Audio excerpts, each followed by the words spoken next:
Both micromanagement and macromanagement are easy things to slide into, and they can be difficult to avoid. They also both have pros in addition to a long list of cons. Both show a lack of value for your employees. You either don't trust or you don't care.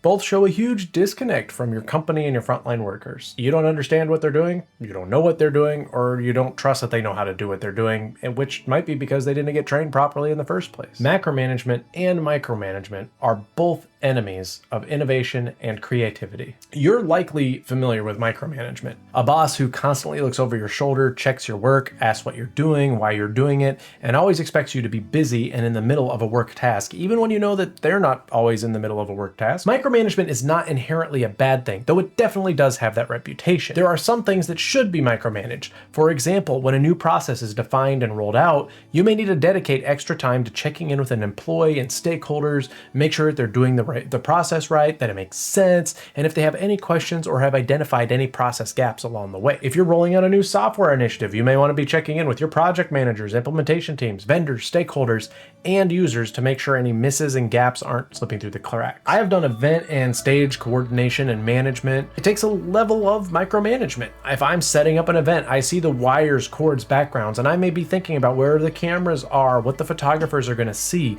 what will show, and how to hide or obscure even the littlest things so they aren't visual distractions. I'm watching every aspect of the timeline because I know that things have to happen at certain points, and I might as well be the one to cue these people or that vendor or this activity. When we think about micromanagement, we are often thinking about the bad. Many leaders and organizations may be micromanaging and not even realize it. I have seen micromanagement manifest itself negatively in different ways with different organizations and different managers, as I'm sure you have. I've seen multiple companies who wanted employees to track their hours. That's not necessarily a bad thing. Even as an employee, it's good to know where you're spending your time and how much time you're spending on certain tasks throughout a day. However, I have seen this go far beyond clocking at the beginning of the day and clocking out at the end of the day. One company wanted employees to track when they were working, when they were on the phone, when they were wrapping up a call, when they were on break, lunch, and when they were in the restroom. This company regulated restroom time to 15 minutes per week. Anything more was considered unpaid time. That came out to 3 minutes per day per employee, when most of the employees couldn't even walk to the restroom and back in 3 minutes. The rationale behind this decision was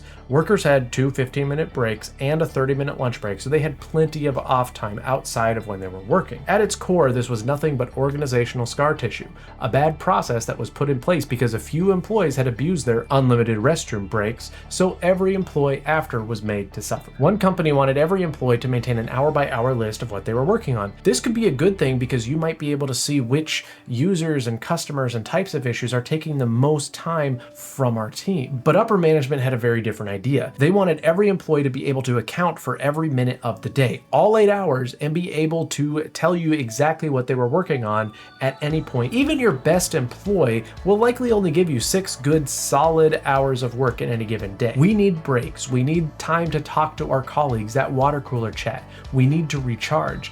This company didn't think their frontline staff deserved that, hadn't earned it like the director level people did, and what they communicated to every employee at that company was exactly that. You aren't valuable, and we don't trust you. At its best, micromanagement is keen awareness. You know what's going on at multiple levels of the organization, you understand the nuances, you're able to communicate with workers at multiple levels because you're aware of the types of things they're dealing with. You know what's going on. At its worst, micromanagement is a distrust of your employees. You don't trust them to perform the job you hired them for, so you're going to make their lives miserable until they leave you. Then you'll wonder why your turnover rate is so high. Micromanagement is an absolute waste of your leadership's time, energy, and talent. If you're in upper management and you have managers or supervisors who are micromanaging their teams, you're wasting their time, your frontline workers' time, your time, and your company's time and money. Now let's talk about macromanagement. If micromanagement is a helicopter boss, like that mosquito that's buzzing around your head, watching what you're doing and needing you to explain what you're doing at every given moment of every day, macromanagement is the satellite boss. You know they're there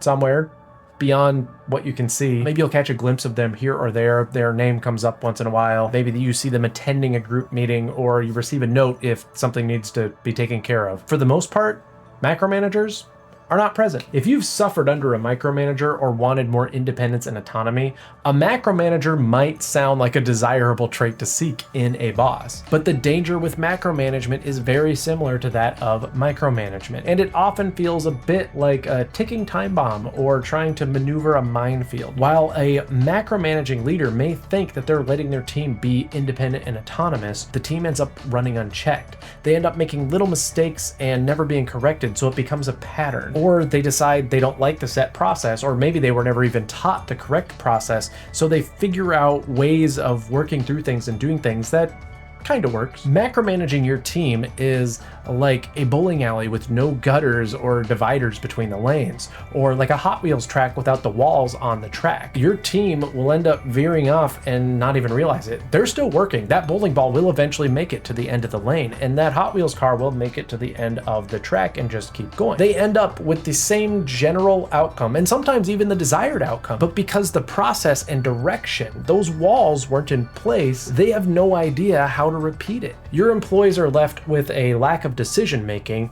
and they end up floundering for a solution, or they make up their own solution. Your leadership should come with knowledge and experience. Without leadership and guidance, they will likely end up making poor decisions, especially when they need immediate assistance or they're under pressure. The worst outcome of macromanagement is a lack of relationship with your employees. They only see you when something is wrong, or you've received a complaint from upper management, or they're getting fired.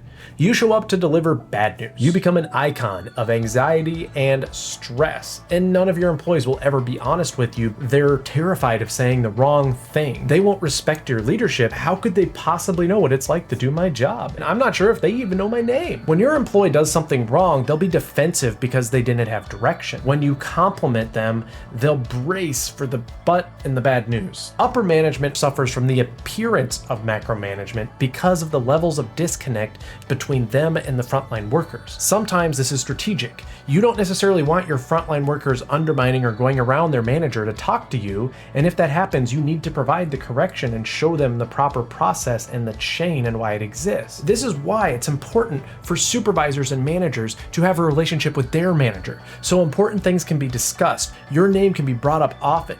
And even if you're not involved in every intricate decision at every level, there is the appearance of care. If you're in upper management, you not only need to build a relationship with your managers and your supervisors, but also know their teams and ask about them. When someone moves to another position in another department, or they leave the company, upper management needs to reach out to them and thank them for their work. Not just their direct manager, not just their supervisor, and not just HR. When a compliment is received, your upper management should be made aware of that, and they should also reach out and thank the frontline worker. This not only shows that your employees are valued, but it'll also help you understand the needs of your supervisors and your managers and your organization. At its best, macromanagement is providing your team the freedom and independence to work on their own and figure out their problems with each other. At its worst, macromanagement is disinterest in your employees. You don't value them, you don't know what they're doing, and you don't care. The only time you talk with them is when you're delivering bad news, and they will come to fear you and disrespect you